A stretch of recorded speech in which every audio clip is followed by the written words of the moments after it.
Welcome back, everyone. Before we dive in, make sure you drop your thoughts and the lessons you took from this story in the comments. And don't forget to like and subscribe. Let's get into it.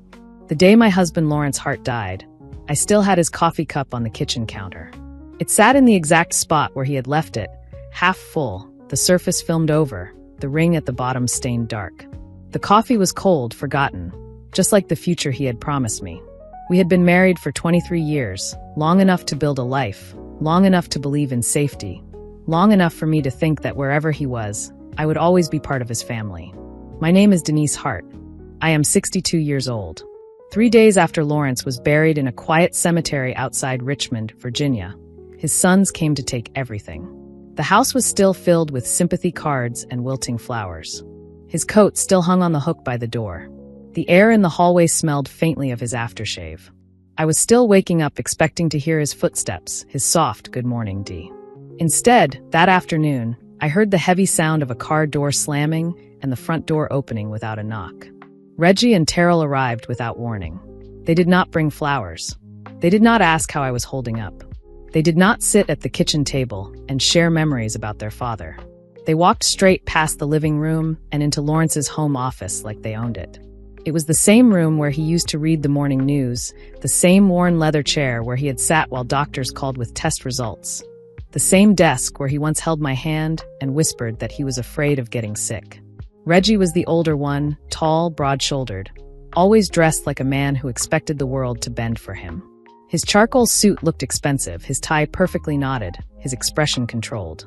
Terrell stood slightly behind him, quieter, his posture careful, his eyes sharp and measuring. When they turned to look at me, I saw no grief there. No redness around the eyes, no swelling from tears. Their faces were composed, their eyes clear, filled not with sorrow, but calculation.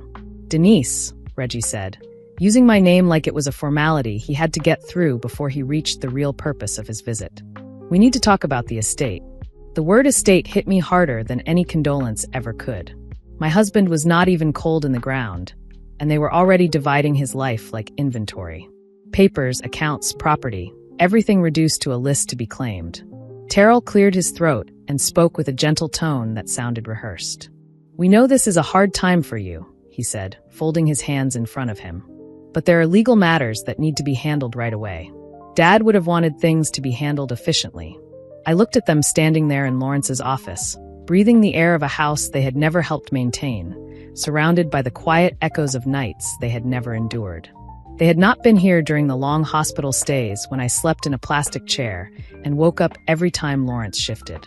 They had not sat beside him when the doctors spoke in careful, measured voices just outside the door. They had not held his hand when he woke in the night and whispered that he was scared. They had called, certainly. They had visited when it was convenient.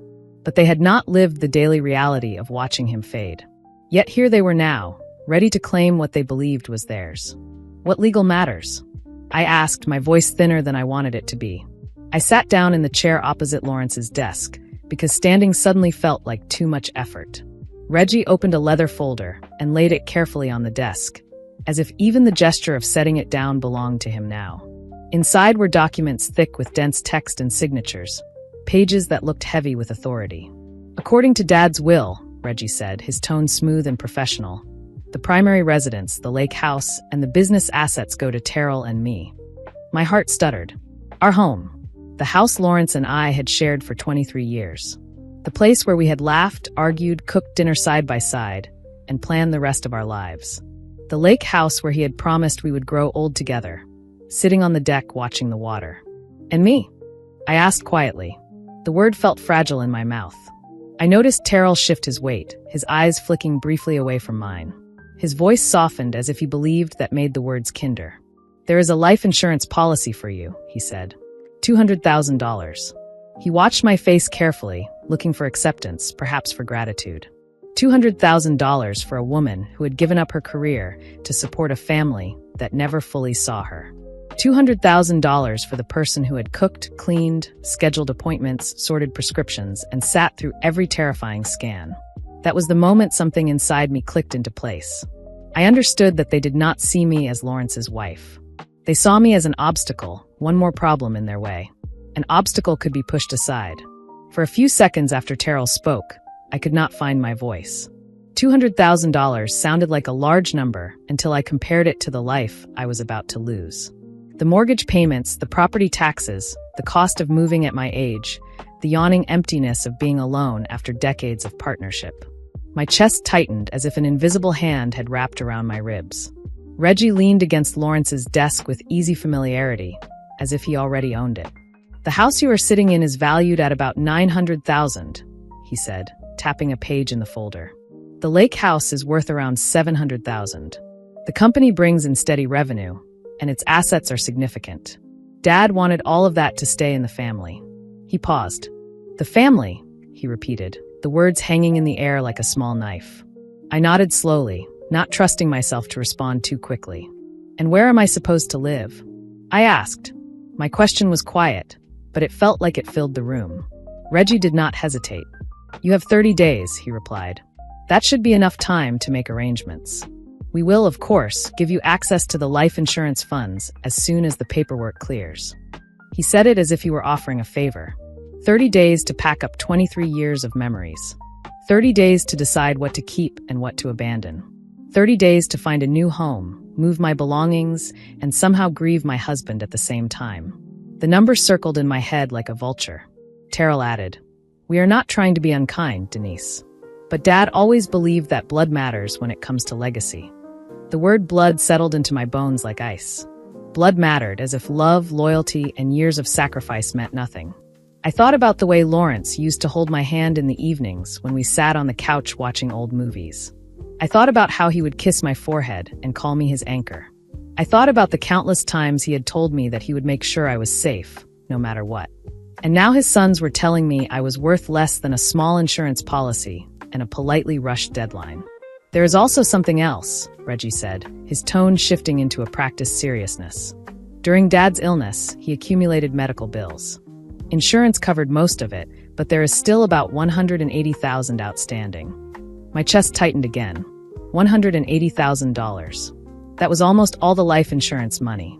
"Those bills are your responsibility," Terrell said, his voice soft but unyielding. "You were his wife. You made decisions together. Legally, the hospital will come after you, not us. They already have your information on file." His words were not cruel in tone, but there was no compassion in them either. They were simply stating facts that left me standing on the edge of a cliff. "So let me get this straight," I said, hearing a tremor in my own voice. "You take the houses.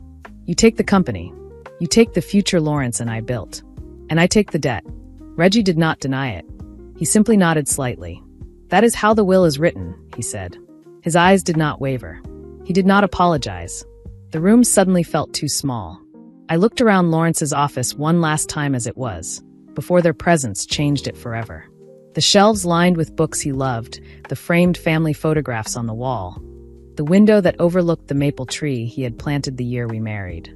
A picture of Lawrence and me on our wedding day sat in a simple silver frame on the corner of the desk. I realized with a dull heaviness that they were not just taking property. They were erasing me. The worst part was not even the money. It was the way they stood there, calm and polite, while they dismantled my life as if it were nothing more than paperwork, signatures, and numbers in a ledger. As if I were a temporary guest who had stayed past her welcome. I sat there long enough for the silence to feel like another person in the room, then finally told them I needed time to think and asked them to leave. Reggie glanced at his watch, but he agreed. Terrell murmured that they would be in touch. That afternoon, I sat across from Harold Benton, the lawyer Lawrence had trusted for years. His office was in a brick building downtown, the kind of place where the blinds were always half-drawn and the air smelled faintly of paper and old coffee. The walls were lined with framed certificates and photographs of Harold shaking hands with clients. His tie was slightly crooked, his eyes kind behind his glasses. "Denise," he said gently, folding his hands on the desk, "you do not have to accept this." He had already skimmed the copies of the will Reggie had brought. His brow was furrowed. "The will they showed you can be challenged." I stared at the pages on his desk, my head still pounding with numbers. "On what grounds?" I asked, my voice flat. "There are serious irregularities," Harold replied. "Lawrence made changes shortly before he died. The timing, the witnesses, some of the language, it can be argued that he was under pressure or not fully informed. We can slow everything down and force Reggie and Terrell to negotiate. We can ask the court to freeze certain assets while we investigate. He sounded determined, but I heard the caution in his tone. How long would that take? I asked. Harold exhaled slowly. Months at least, he said. Possibly years, depending on how hard they fight. Estates like this do not move quickly once challenged. I looked out the window at the slow crawl of traffic. And what do I live on during that time? I asked, still watching strangers cross the street, their lives intact. Harold hesitated, then answered. You would still receive the insurance money, he said. But the medical bills could wipe most of that out before the case is resolved.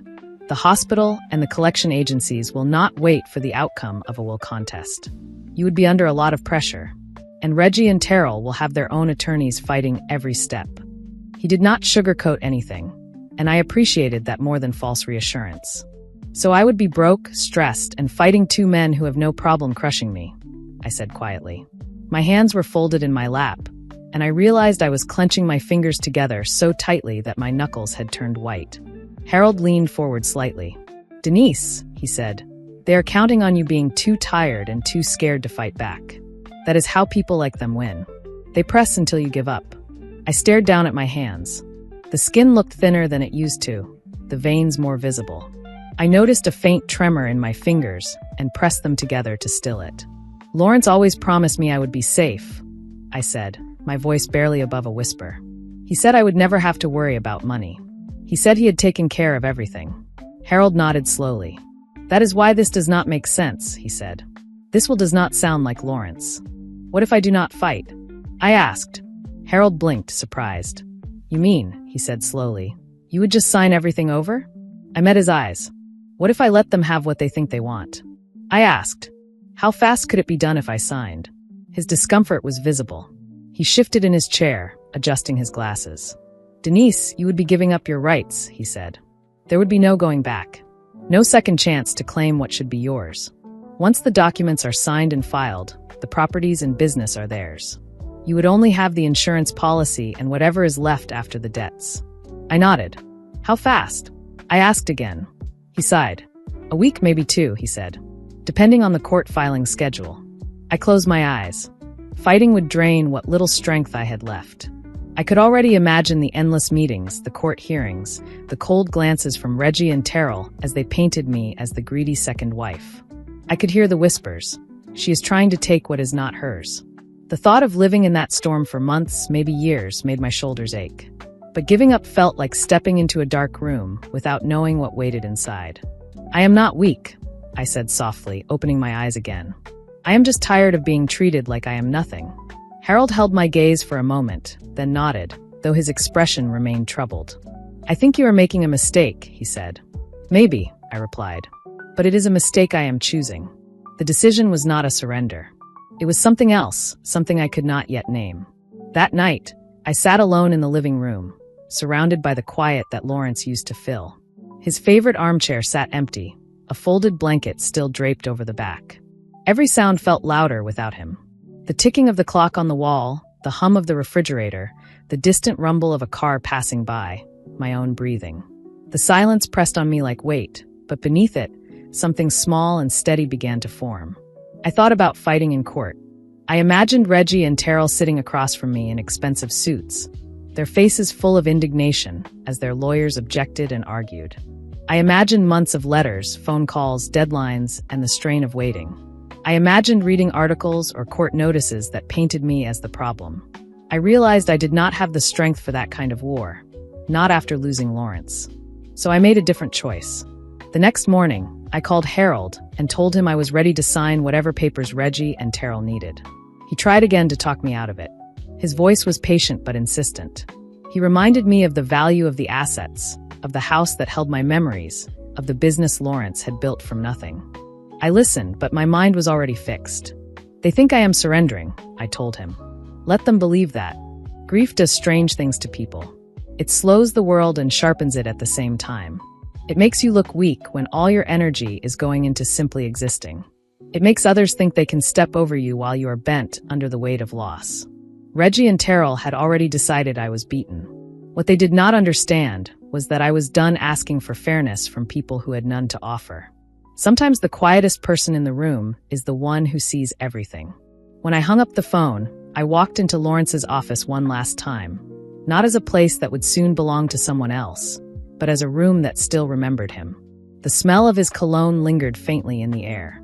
His chair was still slightly turned, as if he had just pushed away from the desk to stretch. I rested my hand on the smooth wooden surface. "You always told me to trust my instincts," I whispered. My fingers slipped along the side of a small drawer, the one where he kept pens and loose change. As if in answer, they brushed against something cool and metal. I reached in and pulled out a tiny brass key. It was old, the edges worn smooth, the head carved with a simple number. I turned it over in my palm. It felt heavier than it should have, important in a way that had nothing to do with its size. In that moment, I knew Lawrence had not left me empty-handed. He had left me a door. The key did not belong to any lock in the house. I tried every cabinet, every drawer, even the small storage room at the back of the garage where he kept old tools and boxes of winter decorations. It fit nowhere. Yet Lawrence had hidden it in the drawer where he kept only things that mattered. That fact alone made the key different. I slipped it into my pocket and went about my day, pretending I was just another grieving widow packing up her life. Reggie and Terrell called twice that day to ask if I had spoken to Harold. Their voices were polite, but there was an undercurrent of urgency. They wanted this done quickly. They wanted closure, not for my sake, but for theirs. That alone made me uneasy. Lawrence had never rushed anything that involved money. He had always said slow decisions were safer decisions.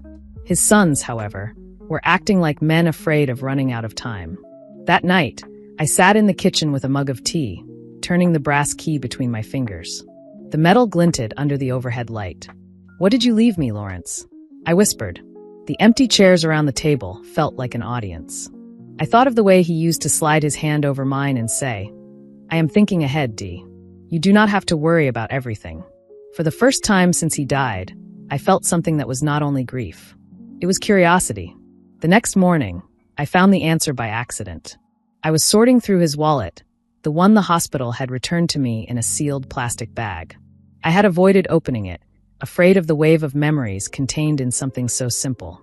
His driver's license, his credit cards, the folded receipts from places we had been together. Behind his driver's license was a small card I had never seen before. First National Bank was printed on the front in simple black letters. On the back, in Lawrence's careful handwriting, was a single number, 379. I stared at it for a long moment. My fingertips tingled. Then I looked at the brass key in my other hand. A safety deposit box. My heart began to pound, the sound of it loud in my ears. Lawrence had never mentioned a safety deposit box, never mentioned any hidden accounts or documents. And yet, here it was, something he had chosen not to tell anyone about, not even his sons. I grabbed my purse and my coat and drove to the nearest branch of First National Bank before doubt could stop me. The sky was overcast, the air cool, the roads damp from a light morning rain. The drive felt both painfully ordinary and impossibly significant. I did not call Reggie. I did not call Terrell. For the first time since Lawrence died, I moved entirely on my own instinct, and something inside me felt awake. The bank lobby was quiet when I walked in, with soft music playing and the faint smell of polished floors. A woman at the front desk looked up with a professional smile. I handed her the card and gave her Lawrence's full name. "I believe he had a safety deposit box," I said. She typed on her keyboard, then nodded. "Yes, Mrs. Hart," she said. "Box 379. Only you and your husband are listed on it." Her expression softened. "Mr. Hart was here often. Please follow me." She led me down a narrow hallway and into a vault that smelled of metal and cold air. Rows of steel boxes lined the walls on both sides, each one with a small keyhole and a number. The fluorescent lights hummed softly overhead. I felt as if I were walking into the ribcage of some great mechanical creature. The woman found box 379 and inserted her key, then stepped aside so I could use mine. The brass key slid in smoothly, as if it had been waiting. "He opened this box about 6 months ago," she said quietly. 6 months ago. That was right around the time Lawrence's health had begun to decline sharply. She removed the box and set it on a small table in a private room. "Take all the time you need," she said, then left, closing the door gently behind her. The room felt suddenly intimate, the air thick with anticipation. My hands were shaking when I lifted the lid. Inside were folders, envelopes, letters, bank statements, and photographs, all neatly arranged as if Lawrence had packed them himself, which he had. I picked up the top bank statement. It was for an account called Hart Holdings. The balance made my breath catch. $4.7 million. My eyes blurred for a moment, and I had to blink several times to be sure I was reading correctly. There was a handwritten note on the statement in Lawrence's familiar script. "Denise," it read, "this is our real savings." I moved it so the boys could not touch it. Tears pricked at the corners of my eyes. All this time, while I had been terrified that I would be left with nothing, Lawrence had been quietly protecting me. We were not broke. I was not helpless. The story Reggie and Terrell had tried to sell me was not the truth. I opened another folder and felt my stomach turn. It contained printed emails between Reggie and someone I did not know, likely a financial contact or attorney. The messages were cold and calculating. "Dad is getting worse," Reggie had written. "We need to move the assets before she figures anything out." The reply was worse. "Once he signs, everything will be under the new companies. The wife will not understand what happened until it is too late." They had been planning while Lawrence was dying. The next folder held photographs. Reggie walking into a casino, his expression tense. Terrell sitting in the corner of a restaurant with men in dark suits, their faces partially obscured, the table crowded with documents. There were financial records showing massive debts and failed investments, loans taken against future earnings, money funneled through shell companies. Piece by piece, the picture of their desperation and greed came into focus. Then I saw it. Another will.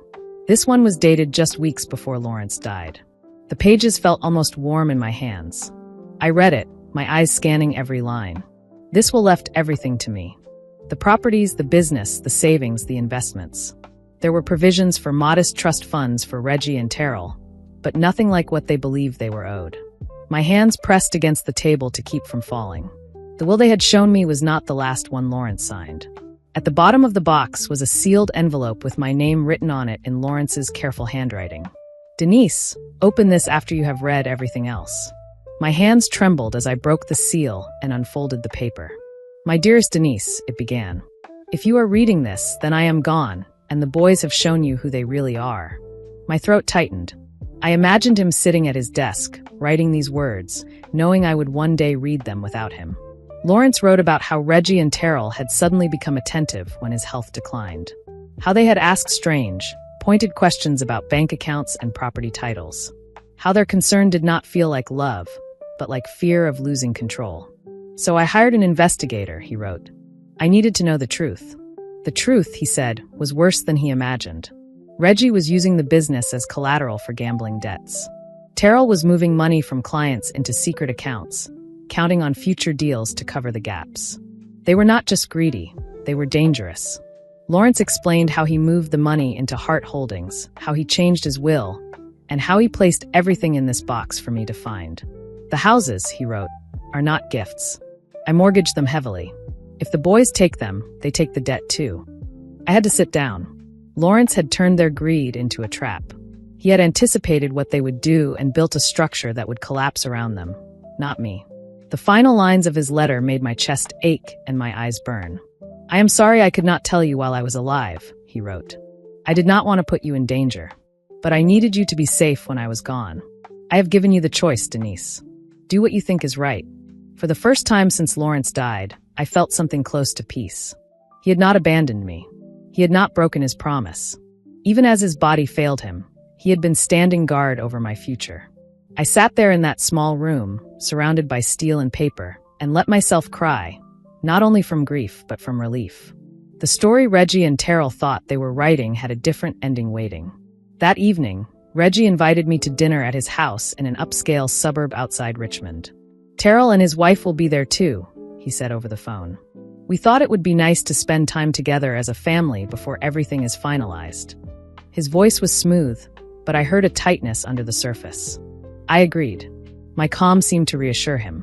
Their house was large and carefully decorated, the kind of place that looked good in photographs. When I arrived, the table was already set with expensive plates, polished silverware, and wine glasses that sparkled under the chandelier. Tanisha, Reggie's wife, greeted me at the door with a practiced smile and a hug that did not quite touch her eyes. "We are so glad you came, Denise," she said. "We know this has been difficult." During dinner, they smiled and asked how I was holding up. They spoke about Lawrence in short, tidy sentences, as if checking a box labeled respectful. Reggie discussed plans for renovating the lake house, describing the new deck he wanted to build, the updated kitchen he envisioned. Terrell mentioned selling the company and moving into a consulting role. They were already spending what they believed was theirs, already living in a future where I no longer existed in their calculations. I nodded and sipped my water, letting them talk. I watched the way their eyes lit up when they spoke about profits and renovations, the way they barely mentioned their father beyond what was necessary for appearances. At one point, as Tanisha cleared dishes, I set my glass down and said, "I found something curious in Lawrence's desk the other day." The room seemed to tilt slightly. Reggie froze for half a second, then recovered. "Oh," he asked lightly. "What was that?" Terrell's fork stopped midair, his eyes fixed on mine. I folded my hands loosely on the table. "A small key," I said. "And a bank card. A safety deposit box, apparently. Strange, is it not? Lawrence never mentioned it to me." The silence that followed was thick and immediate. Reggie forced a smile, though his jaw had tightened. "Dad always liked to hide things," he said. "He was probably just keeping old documents somewhere safe." Terrell shifted in his chair. "Those can be confusing," he added. "There is a lot of legal paperwork in places like that. We do not want you to get overwhelmed. It might not be necessary to dig into it." "Confused," I repeated softly, letting the word sit between us. Lawrence always said I was smarter than people thought. I gave them a small, polite smile. They did not laugh. The rest of the dinner passed in a strained, careful rhythm. They tried to steer the conversation toward neutral topics, but their eyes kept returning to my face, searching for clues. I kept my expression calm. As dessert was served, I knew they were afraid. That fear told me I was exactly where Lawrence wanted me to be. The next morning, we met at Harold's office. The conference room smelled faintly of coffee and old carpet. Reggie and Terrell sat on one side of the table with a lawyer I had never met, a thin man in a navy suit with sharp eyes. I sat on the other side with Harold, and with another man whom Harold introduced as Attorney Franklin Johns. From the first second, Reggie and Terrell tried to control the room. "There has been a misunderstanding," Reggie said, straightening his tie. "Someone is claiming there is another will." His lawyer nodded, clearly prepared to dismiss the idea. Franklin opened his briefcase calmly and took out a stack of documents. "Not claiming," he said, his voice steady. "Producing." He slid the documents across the table. The real will, the bank records, the mortgage filings, photographs, emails. Harold picked up the pages, his eyes widening as he scanned them. "These were not in my file," he said quietly. Franklin nodded. "That is because Lawrence terminated your firm's involvement in certain matters several months ago," he said. "He did not trust anyone who shared information with his sons." Terrell went pale. Reggie's posture stiffened. "This is fraud," Reggie snapped, his voice loud in the confined room. "There is no way Dad would have changed his will like this without telling us. We are his sons." Franklin remained unruffled. "No," he said. "What you did was fraud." He flipped to the mortgage documents. "The house you think you are inheriting has a loan of $1.2 million against it. The lake property has $800,000 in debt." Reggie laughed nervously, the sound brittle. "That is impossible," he said. "Those houses are worth less than that." Franklin nodded. "Exactly," he replied. The weight of that single word sank in. Silence fell over the table. Then came the presentation of Reggie's gambling records, Terrell's misdirected client funds, the email threads about moving assets out of Lawrence's reach, the investigator's notes, even recorded calls. Piece by piece, their carefully arranged image cracked. "You were stealing from a dying man," Franklin said quietly, looking from one brother to the other. "That is called elder abuse. The authorities take it very seriously." Harold put a hand to his forehead, overwhelmed. Reggie turned toward me, his eyes wide, his voice suddenly softer. "Denise, you do not believe this, do you?" he asked. "You know us. You know we would not." I folded my hands calmly on the table. "Lawrence believed it," I said. "And he prepared for it." Terrell's shoulders sagged. "We are ruined," he whispered, almost to himself. His lawyer cleared his throat, trying to regain ground. "This is all very dramatic," he said, "but there is room for negotiation." "Surely." Franklin interrupted by placing one final document in front of me. "This is a gift deed," Franklin said. "It transfers the house and the lake property to Reggie and Terrell." Reggie's eyes lit up. "That is more like it," he said quickly. "We are willing to be generous, Denise. We do not want to see you homeless." I picked up the pen. The room seemed to hold its breath. I thought of Lawrence's letter, of the choice he said he had given me. I thought of the key, the box, the evidence of their plans. "You wanted everything," I said softly. "I am giving it to you." I signed. For a brief moment, their lawyer smiled, relieved. The brothers relaxed. Then their lawyer actually read the fine print. I watched the color drain from his face as his eyes moved line by line. "The properties transfer with all existing mortgages," he said slowly. "The debt moves with the title." Reggie stared at him. "What debt?" he demanded. Franklin answered before their lawyer could. $1.2 million on the house, he said calmly. $800,000 on the lake house. Your father made sure those loans were in place. The bank has full documentation. Terrell stood up so fast his chair toppled backward with a loud thud. "You said they were paid off," he shouted at Reggie. "You said Dad left them clear." "They were not," Franklin replied. "Lawrence made certain of that. You wanted to take everything from his wife. He decided that if you insisted on inheriting the properties, you would inherit the loans that came with them." Reggie's voice shook. "You set us up," he said to me, anger and disbelief mixing together. I met his gaze steadily. "No," I said. "You set yourselves up when you tried to steal from your father. Lawrence simply moved the pieces around." Franklin added, "You can accept this inheritance as it is, or you can walk away, or you can go to prison. Elder abuse, fraud, misappropriation of client funds. Those charges do not vanish because a grieving widow decides to be quiet." The room fell into a thick silence. Reggie looked at Terrell. Terrell looked at the floor. Fear pressed down on both of them, heavier than any debt. In the end, they signed. They signed because fear is louder than pride when both are shouting at the same time. And that was the moment they finally understood what it means to lose something that cannot be bought back. 3 months later, the houses were gone. Reggie could not refinance the loans. Terrell could not either. The banks took both properties and still came after them for what remained unpaid. Reggie filed for bankruptcy. His gambling problem was no longer a secret whispered in the corners of private rooms. It was written in public records and court documents. The Bar Association reviewed his conduct. His law license was suspended pending investigation. Terrell lost what was left of his business. The clients he had cheated pressed charges. Investigations opened. Accounts were frozen. He took a job managing night shifts at a hotel near the airport outside Charlotte, standing at a front desk under fluorescent lights, far from the deals and dinners he had once imagined were his future. The world he and Reggie had built on borrowed money and hidden lies collapsed as quickly as they had tried to collapse mine. Tanisha left Reggie shortly afterward. I heard, through neighbors and a few mutual acquaintances, that the arguments had started when the letters from creditors arrived. "I did not marry a man who cannot pay his own bills," she had said, according to someone who overheard them outside the courthouse. Soon after, she moved out, taking the furniture she had paid for and the car that was in her name. They tried to call me. The first time, my phone rang 3 times in a row. The second time, they left a voicemail. Reggie's voice sounded strained. "Denise, we need to talk," he said. "We can make this right. We are family." Terrell's voice came next, quieter. "Please pick up.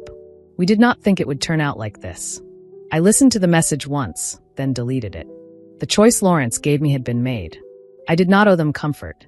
The evidence, the loans, and their own signatures had given me peace. They had given themselves ruin. I sold the remaining shares of Lawrence's investments and the controlling interest in the company, following the plan Franklin laid out. Then I moved to a small coastal town in North Carolina, not far from Wilmington, where the ocean meets the sky in long, quiet lines. My new house was not large, but it was mine. No echoes of raised voices in the hallway. No footsteps that reminded me of tension. No cold eyes measuring what could be taken. The first time I unlocked the front door, I stood in the empty living room and listened. The silence there was different. It did not feel heavy. It felt open, like a blank canvas. I planted a garden in the backyard that first spring. Roses along the fence, lavender by the kitchen window, herbs in neat rows near the back steps. I spent mornings with my hands in the soil, feeling the grit under my fingernails, the small tug of roots as I placed each plant carefully. Every new stem, every unfolding leaf, felt like a small promise that something new could grow after everything had burned down. For the first time in decades, I woke up without anxiety clenched in my chest. No one was listening at doors. No one was waiting for me to fail or to step aside. I took painting classes at the community center, standing at an easel with other retirees and young artists, learning how to mix colors and capture light on canvas. I volunteered at a local shelter twice a week, folding donated clothes, serving meals, listening to the stories of people who had lost far more than houses and accounts. I learned how to enjoy quiet mornings with coffee on the back porch, the air cool and damp, the sound of waves faint in the distance. Sometimes I would bring out one of Lawrence's old sweaters and drape it over my shoulders, not because I needed the warmth, but because I liked the weight of it, the reminder that love can be stronger than betrayal. He had not just left me money. He had left me freedom. And freedom felt like breathing after being underwater for years. I was no longer the woman Reggie and Terrell dismissed as temporary, as someone to be moved aside once she had served her purpose. I was simply Denise. A widow, yes, but also a person with mornings and choices and a life that belonged entirely to her. I did not need to explain myself to anyone. The story of what happened to Lawrence's estate became, for me, not a wound to reopen, but a finished chapter. When I thought back on it, what stayed with me was not the courtroom threats or the dollar amounts on paper. It was the quiet moments, the weight of the brass key in my palm, the sight of Lawrence's handwriting on that bank statement, the calm in my chest when I signed the deed that handed the properties, and their hidden burdens, over to his sons. They had mistaken silence for surrender. They had mistaken grief. I understood something different. Silence can be a kind of strength. It is not always the absence of power. Sometimes it is where power gathers, waiting. I did not shout. I did not bargain loudly. I did not beg. I watched. I listened.